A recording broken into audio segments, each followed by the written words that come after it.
నమస్తే, welcome to number one news. Top news, top అనాలిసిస్కి స్వాగతం. నేను రవీంద్ర. ఆంధ్రప్రదేశ్లో తెలుగుదేశం పార్టీకి కోలుకోలేని దెబ్బ తగిలింది. ఏపీ ఫైబర్ నెట్ చైర్మన్గా జీవి రెడ్డి రాజీనామా చేశారు. చాలా కీలకమైనటువంటి పరిణామంగా ఇప్పుడు మారింది. రాజకీయ వర్గాల్లో ఒక చర్చ జరుగుతుంది. ఎందుకు జరిగింది? ఆయనే రాజీనామా చేశారా, రాజీనామా చేయించారా అనేది. ఇప్పుడు మా దగ్గర ఉన్నటువంటి కీలకమైనటువంటి సమాచారం ప్రకారం రాజీనామా చేయించారు అనేది మాకు వచ్చినటువంటి ఇన్ఫర్మేషన్. చాలా చాలా కీలకమైనటువంటి అంశంగా దీన్ని చూడాలి. 3 నెలల క్రితం ఆయన 2024 నవంబర్లో ఏపీ ఫైబర్ నెట్ చైర్మన్గా నియమితులయ్యారు. అప్పటి నుంచి ఆయన వ్యవహారం కానీ, దూకుడుగా వెళ్తున్నటువంటి విధానం కానీ మనకు తెలుసు. 2 పర్యాయాలు దాదాపుగా 600 మందిని ఎంప్లాయీస్ని రాష్ట్ర వ్యాప్తంగా ఏపీ ఫైబర్ నెట్ కార్పొరేషన్లో పనిచేస్తున్నటువంటి సిబ్బందిని తొలగించినట్లు ఆయన ఒక ప్రెస్ మీట్లో కూడా చెప్పారు. దానికి సంబంధించి అధికారులకు ఆదేశాలు జారీ చేశారు. కానీ ఎక్కడా కూడా దాన్ని పాటించలే. ముఖ్యంగా AP fibre net corporation MD ఎవరైతే ఉన్నారో ఐఏఎస్ దినేష్ కుమార్, ఈయనకు మధ్య ఒక గ్యాప్ అనేది ఎక్కువగా ఉంది. చైర్మన్ చెప్పిన మాట ఎండి వినట్లేదు, అసలు కనీసం పట్టించుకోవట్లేదు అనే ఆరోపణలు ఎక్కువగా వినిపిస్తున్నాయి. దీనికి సంబంధించి అకస్మాత్తుగా ఆయన క్రమశిక్షణ కలిగినటువంటి ఒక బాధ్యత కలిగినటువంటి నాయకుడిగా తెలుగుదేశం పార్టీలో ఉన్నారు. ఆయన చార్టెడ్ అకౌంటెంట్, అలాగే ప్రముఖ న్యాయవాది. చాలా ఎప్పటి నుంచో తెలుగుదేశం పార్టీలోనే ఉంటూ వచ్చారు ఆయన. తెలుగుదేశం పార్టీలో ఉన్నటువంటి నాయకులను ఎవరైనా ఏదైనా అంటే వెంటనే ప్రెస్ మీట్ పెట్టి కడిగేసే టైపు ఈయన. సో ఇటువంటి సందర్భంలో ఎందుకు అకస్మాత్తుగా ఈ నిర్ణయం తీసుకున్నారు అనేది ఇక్కడ కీలకమైనటువంటి అంశంగా మారింది. ముందుగా ఆయన చేసినటువంటి రాజీనామాకు సంబంధించి కొన్ని కీలకమైనటువంటి అంశాలు ప్రస్తావించారు లేఖలు. మనం స్క్రీన్ మీద చూస్తున్నాం.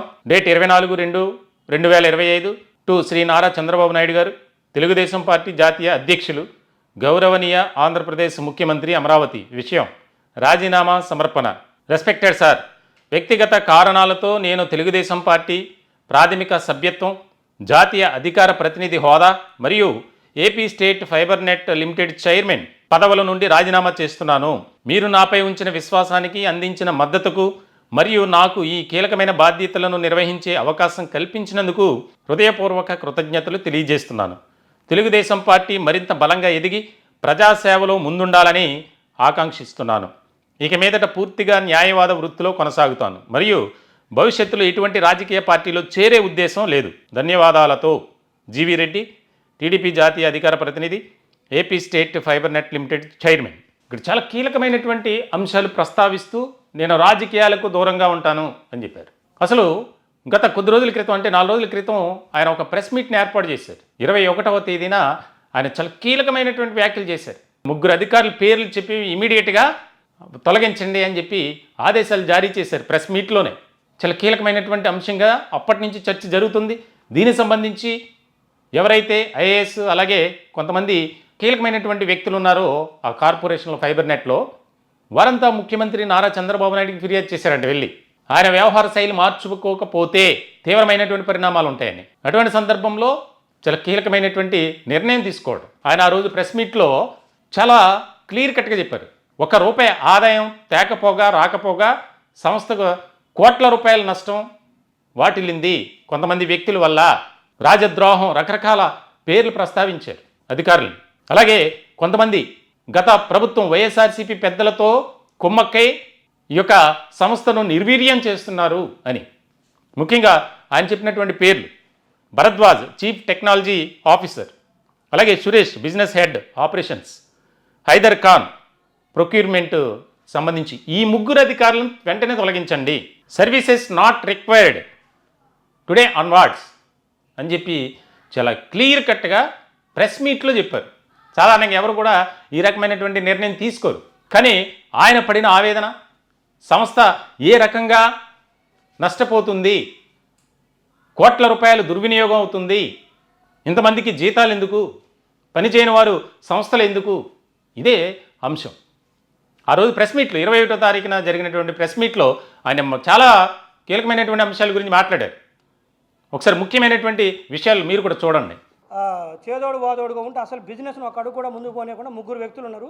అంటే మిగతా వాళ్ళు కూడా ఉన్నారు. ఇలా ముగ్గురు అనే కాదు, ఇలా ముగ్గురిని అయితే స్పాట్లో టెర్మినేట్ చేస్తున్నా. ఈడీ హెచ్ఆర్ గారు మేడం ఇమ్మీడియట్గా ఈరోజు ఈ ముగ్గురు పేర్లు చదువుతున్నాను. వాళ్ళకి ఇమ్మీడియట్గా టెర్మినేషన్ ఇవ్వండి. అఫ్కోర్స్ సబ్జెక్ట్ 1 month నోటీస్ ఇవ్వండి. కానీ ఈ రోజు రేపు నాలా ట్రాన్స్ఫర్ చేసుకొని they should not be here. ఒక్క రోజున కూడా ఈ ఆర్గనైజేషన్కి మంచిది కాదు. నోటీస్ అయితే 1 month పీరియడ్ నోటీస్ ఇవ్వండి. But their services not required today onwards. Just నాలా ట్రాన్స్ఫర్. వాడు ముగ్గురు పేర్లు ఏంటంటే ఒకటి పప్పు సత్యరామ భరద్వాజ గారు is a chief technology officer. అంటే టెక్నాలజీ ఆఫీసర్ అంటే ఇతను ఈ నెట్వర్క్ మొత్తం ఇతని చేతిలోనే ఉంటుంది. ఇప్పుడు నేను చెప్పే కదా, ప్రతిరోజు ఏదో ఒక సమస్య రాష్ట్రంలో వస్తుందని చెప్పేసి ఇతని చేతిలో ఉండే టెక్నాలజీ ఆపరేషన్స్.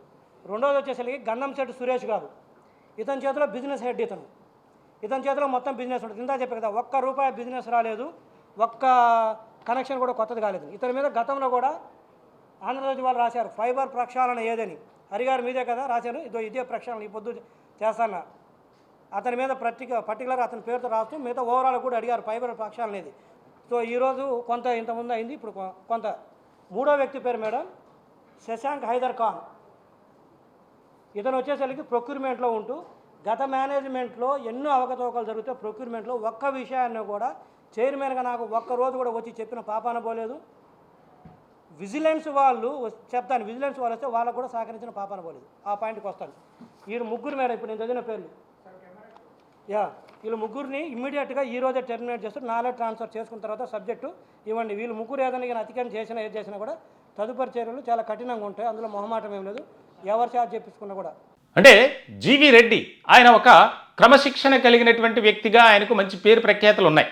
పార్టీలో కూడా వ్యక్తిగతంగా కూడా ఆయన ఎవరితోనూ కూడా ఎటువంటి వివాదాలకు కానీ విభేదాలకు కానీ ఉండరు.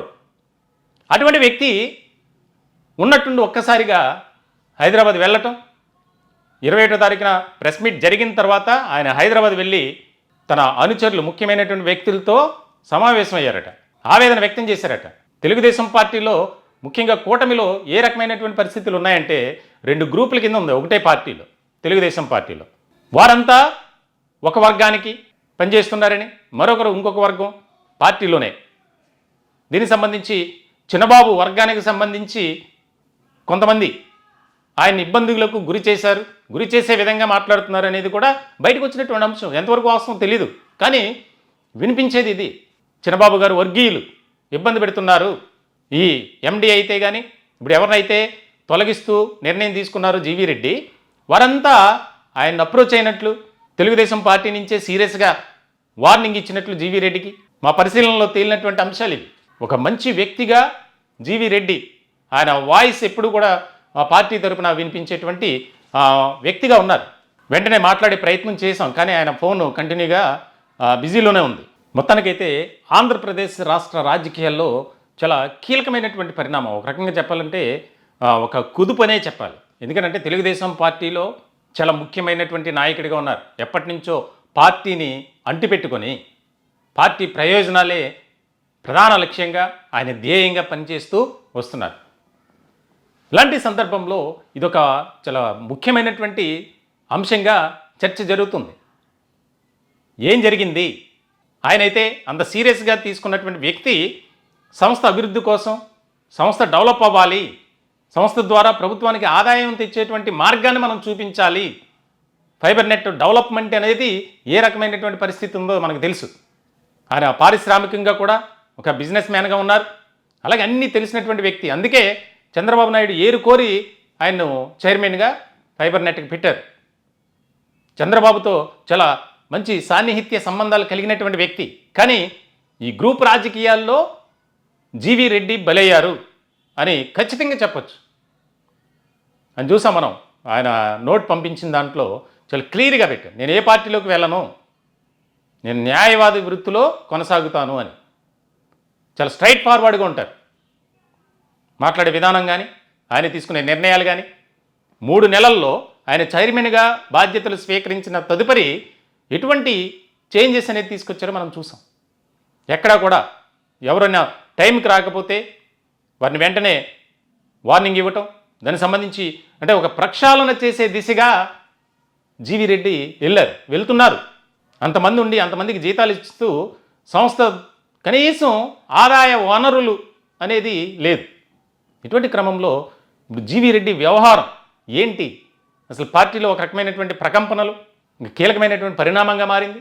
మరి ఏ విధమైనటువంటి పరిస్థితులు ఏర్పడతాయి, పరిణామాలు ఏర్పడతాయి, సమీకరణాలు వేగంగా మారుతూ వస్తాయి. చూడాలి ఏం జరుగుతుంది. ఆయన మరికొద్ది రోజుల్లోనే ఈ అంశాలకు సంబంధించి ప్రెస్ మీట్ పెట్టే ఆలోచనలో కూడా ఉన్నట్లు మనకు తెలుస్తుంది. ఎందుకు రాజీనామా చేయాల్సి వచ్చింది అనే అంశానికి సంబంధించి. ఇప్పుడైతే ఆయనకు వ్యక్తిగతంగా రాజీనామా చేయలేదు, చేయించారు. పార్టీలోని కొంతమంది వ్యక్తులే ఆయనపై ఒక ఫోర్స్ అనేది తీసుకొచ్చారు. ఎందుకంటే చైర్మన్గా ఆదేశాలు ఇచ్చినప్పుడు పాటించాలి. సంస్థ నష్టపోతుంది, సంస్థను లాభాల బాటలో పయనించేలాగా చర్యలు తీసుకునేటువంటి ఆలోచనలో ఆయన ముందుకు వెళ్తున్నారు. కానీ అధికారులు మాత్రం సపోర్ట్ చేయట్లా. మొత్తానికైతే చాలా కీలకమైనటువంటి అంశంగా చూడాలి. ఆయన ప్రెస్ మీట్లోనే ఆయన ఆవేదన మనకు అర్థమైంది. మరి దీన్ని ఏ విధంగా ముందుకు వెళ్తారు, ఆ అంశానికి సంబంధించి చంద్రబాబు నాయుడు ఎటువంటి రెస్పాన్స్ అనేది ఉంటుందనేది కీలకమైనటువంటి అంశం. చూడాలి ఇక ఎన్ని రకాలుగా మలుపులు చోటు చేసుకుంటాయి, పరిణామాలు ఉంటాయనేది కీలకమైనటువంటి అంశం. ఈ టాపిక్పై మీ విలువైనటువంటి అభిప్రాయాలు, సలహాలు, సూచనలు కామెంట్ రూపంలో తెలియజేయండి. దయచేసి మా ఛానల్ని సబ్స్క్రైబ్ చేసుకోండి. Thank you.